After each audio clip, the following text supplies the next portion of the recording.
Desmond Bane, what are you doing? Have you lost your mind? New York will never forget what you did to OG Anunoby or how OG Anunoby embarrassed you. And a few games ago, Ariel Hukporti made a statement with the Knicks. Today, he dropped a career high. This kid is the future. We're going to break down all of these latest reports today. This episode is presented by FanDuel. We have a goal of trying to reach 40,000 subscribers, and we could really use your support. If you enjoy daily Knicks content, please hit that subscribe button. And now, let's get started. The Knicks finally beat the Magic. Finally! This was the game circled on the calendar. I don't care if they didn't have Franz. We didn't have Karl-Anthony Towns. The Knicks needed to win this game, and they absolutely took care of business, and they got the W. The Knicks needed this win, and they got this win. New York beats Orlando 106-100. The Knicks improved to 13-1 at home with a 6-point win over the Orlando Magic. The Knicks get their first win of the season against the Magic. OG Anunoby had 21 points, and he went 5 for 7 from 3. Mikal Bridges had 7 assists, and he helped lead a strong defensive effort for New York. And of course, another 30-point game from Jalen Brunson. And shout out to channel sponsor FanDuel, America's #1 sportsbook, for giving us this updated information on who is supposed to win the game today between the Knicks and the Orlando Magic. And as you can see here, according to FanDuel, the Knicks were the favorites to beat the Magic today. As you can see from the money line, the Knicks were at -130, while the Magic, they were at +110. So clearly, even though FanDuel gave the slight edge to the Knicks, it was only a slight edge. They did not know who was going to win this game. But ultimately, New York found a way to pull out the victory. Let me say this now. We do not win this game without the captain, without Jalen Brunson. Once again, another phenomenal performance. I'm going to say it until I'm blue in the face. Jalen Brunson this season is an MVP candidate, and nobody is going to tell me otherwise. Look at what he dropped once again against the Orlando Magic. 30 points, 10 of 23 from the field. He also gave you 9 assists. In that first quarter, Jalen Brunson was one of the main reasons why New York was even in that game. And in that second quarter, I'll give it to you. A lot of the open shots that Brunson was hitting in the first quarter, all of those bunnies he was hitting inside when he was driving inside and finding a way to still get the shot off, in the second quarter, he was missing those shots. But I remember a 9-0 run to start the third quarter. Jalen Brunson was part of that. I remember a 7-0 run to start the fourth quarter. Jalen Brunson, he was part of that. Every time you looked at the game, every time the Magic would come close, every time we needed a basket, a bucket, and one, somebody to go to the free throw line, somebody to hit a big bucket, we would go to Jalen Brunson and he would get the job done. Once again, the captain delivers, and he's one of the main reasons New York was able to win this game. He continues to deliver game after game after game. You know what type of players do that? MVP type of players. It's time to start that conversation. Jalen Brunson in the MVP conversation, it needs to start right now. But we need to get to it. Desmond Bane. I've watched basketball for my entire life. I have never seen anything like this before. Roll it. So before we watch the video, right now is a perfect time, if you're not already subscribed to the channel, to go ahead and hit that subscribe button. We are on the road to 40,000 subscribers, and we could really use your support. If you enjoy watching content on this channel each and every day, please do me the biggest favor that you can do and hit that subscribe button. Now, without further ado, and I'm going to try to contain myself and not get too angry, but as you can see, I'm already getting angry before we even see the footage. Let's take a look at exactly what Desmond Bane did to OG Anunoby. Look at this. Ball, he gets the ball, no reason, throws the ball on OG Anunoby. Let me stop it right there so I can just talk about this really quickly. There is no reason for Desmond Bane to do this. Number one, right there, he has the ball. The ball is in his possession. So then why does he then take the ball and he doesn't even slightly throw it off of OG Anunoby? No, what does he do? Let's take a look at it again. Almost full force, like he's playing dodgeball, throws the ball off of OG Anunoby. Anunoby clearly doesn't like that and shoves him. We're going to take another look at it from another angle so you guys can see. In my opinion, it looks worse from this angle. Take a look. Anunoby loses the ball there. Look at this. For what reason? There's no reason to do that. You have the ball. You're in the court. Why are you throwing it off of OG Anunoby? Now, if you're falling out of bounds and you want to make sure you get the ball, I understand making this play. But you already have the ball. The opposing player is out of bounds. There is no reason to play dodgeball with OG Anunoby. But Desmond Bane, he doesn't care. Because you know why? He wanted to throw this ball at OG Anunoby. Because there is no other reason why anybody would make this play or make this move. It doesn't make sense to do that, ladies and gentlemen. But the only reason Desmond Bane did it was because he wanted to. He wanted to throw the ball at OG Anunoby very aggressively. Why? No idea. For the whole world to see? Sure. Still have no idea. But some people might be saying, you said that Anunoby embarrassed Desmond Bane. Well, how did he do that if he just got up and basically pushed him really softly like that? You know, if you didn't watch the game and you're only watching this clip, I can't blame you for saying that. But when you look at the stat line, you're going to understand why. The demon has returned, and he finally found his form during today's game against the Magic. The Magic, oh, they tried, but they couldn't stop OG Anunoby. Not inside the paint, not from three, and definitely not defensively. Even though Anunoby is still playing under a slight minutes restriction, he only played 28 minutes in today's win over the Magic. He was still a plus 20 in 28 minutes.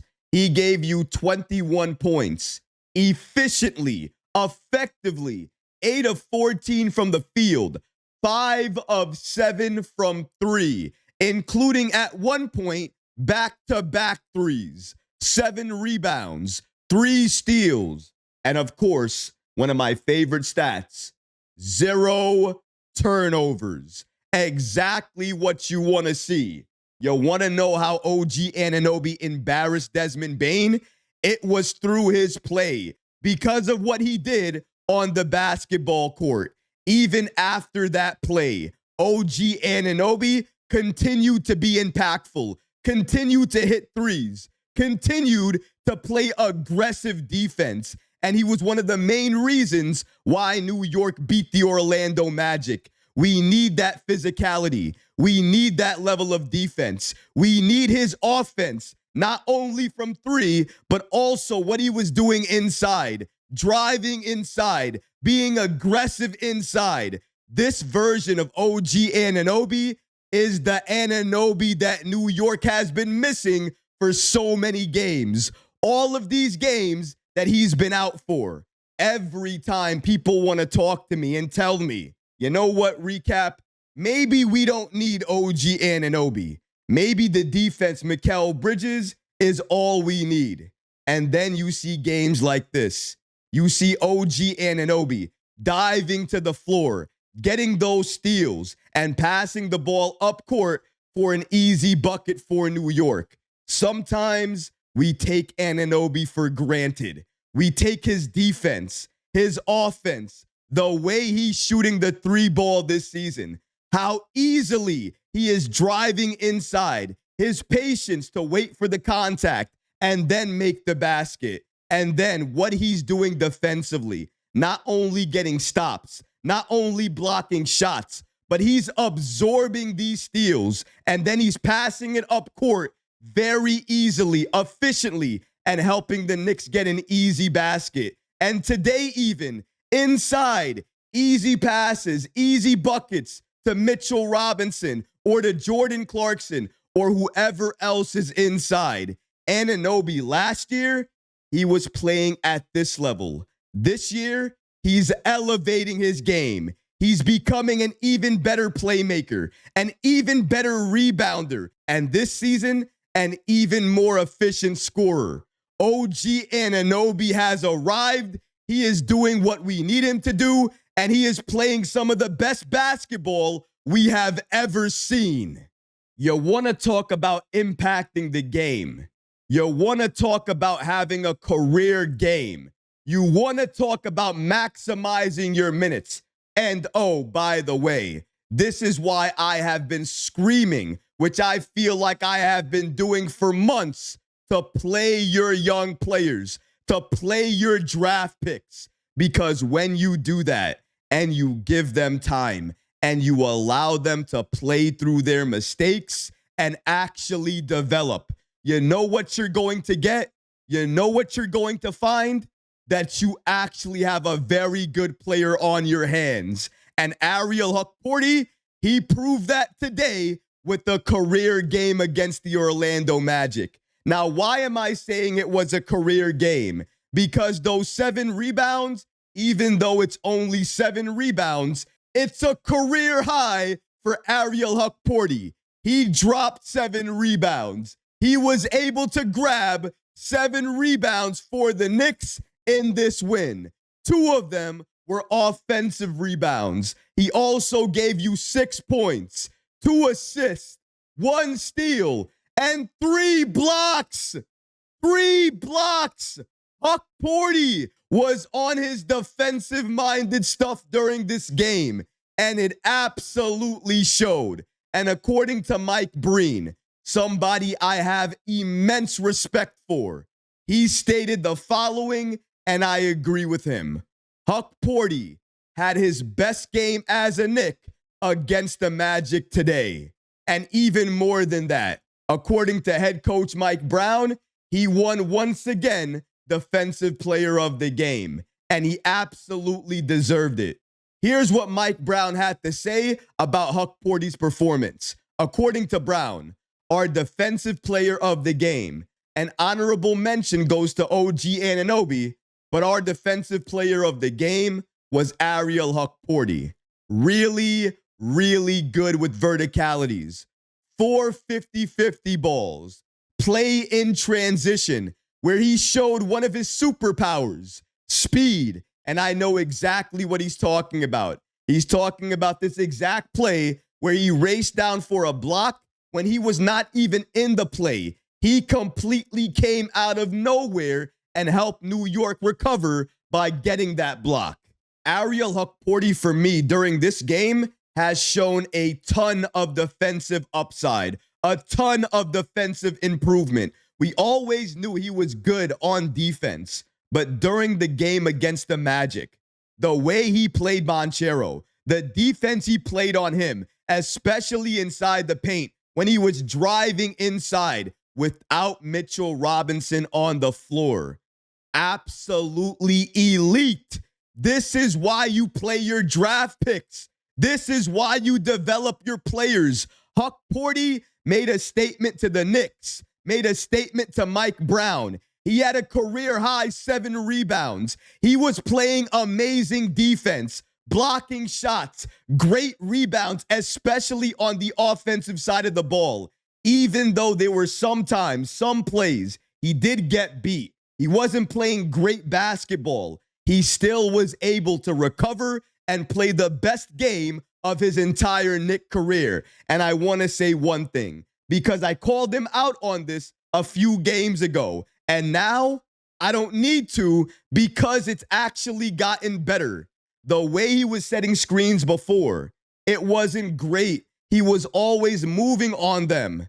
But during this game, great screen set by Ariel Hukporti. He stood there firm, strong, didn't move, and then he was rolling to the rim with aggression. And every time he did that, the defense, they would collapse on him. And that would make the game easier for New York, because now you have another big body inside who can not only roll to the rim, he can finish. And if you foul him, unlike with Mitchell Robinson, he's going to the line and he is making his free throws. He is capable of hitting those shots. You can't ignore what this kid is doing when he's given more minutes. It's like with Josh Hart. The more minutes you give Josh Hart, the better he plays. Magically, the more minutes you give Ariel Hukporti, the better he's playing. Mike Brown, I think you found the solution to backup center on this team. 2 quick things before I end the show for today that I want to talk about regarding the game. First things first, even though I like the Knicks defense, it wasn't great once again from 3. If Orlando was a better shooting team from 3, the Knicks might have not won this game as easily, and they might have been blown out in the process. They allowed the Magic to shoot so many wide open threes. Thankfully, the Magic, they were not able to hit any of them. So the Knicks got lucky in that regard. But the last thing, what was that ending? Really, what was that ending? We had to put the starters back into the game because Orlando would not stop playing until that final buzzer. And of course, credit to them, they're well coached. But how could we allow them to get back into the game like that? We can't even close games the way we want to because we're allowing teams to do this. Come on, New York. It was almost 100% a very good game, a very good win against the Magic until those final minutes in the fourth quarter. I'm glad we got the win. I am happy we finally beat the Magic, but clearly, New York, they still have work to do as a team. And during film session tomorrow, 2 things will be on the boards: how to close out quarters better, and of course, transition defense, because that's another area New York definitely needs to work on. But I will always take the W when it's against the Orlando Magic. But what about you guys? What do you think about New York finally getting their first win of the season over the Magic this year? Let me know how you feel about that in the comment section below, guys, because honestly, I would love to hear from you. But that's going to do it for this episode. I hope you enjoyed it. And if you did, go ahead and smash that like button, leave a comment below, and of course, guys, please subscribe to the channel. Until next time, Knicks fans, take care of yourself, your families, and each other. Peace and love.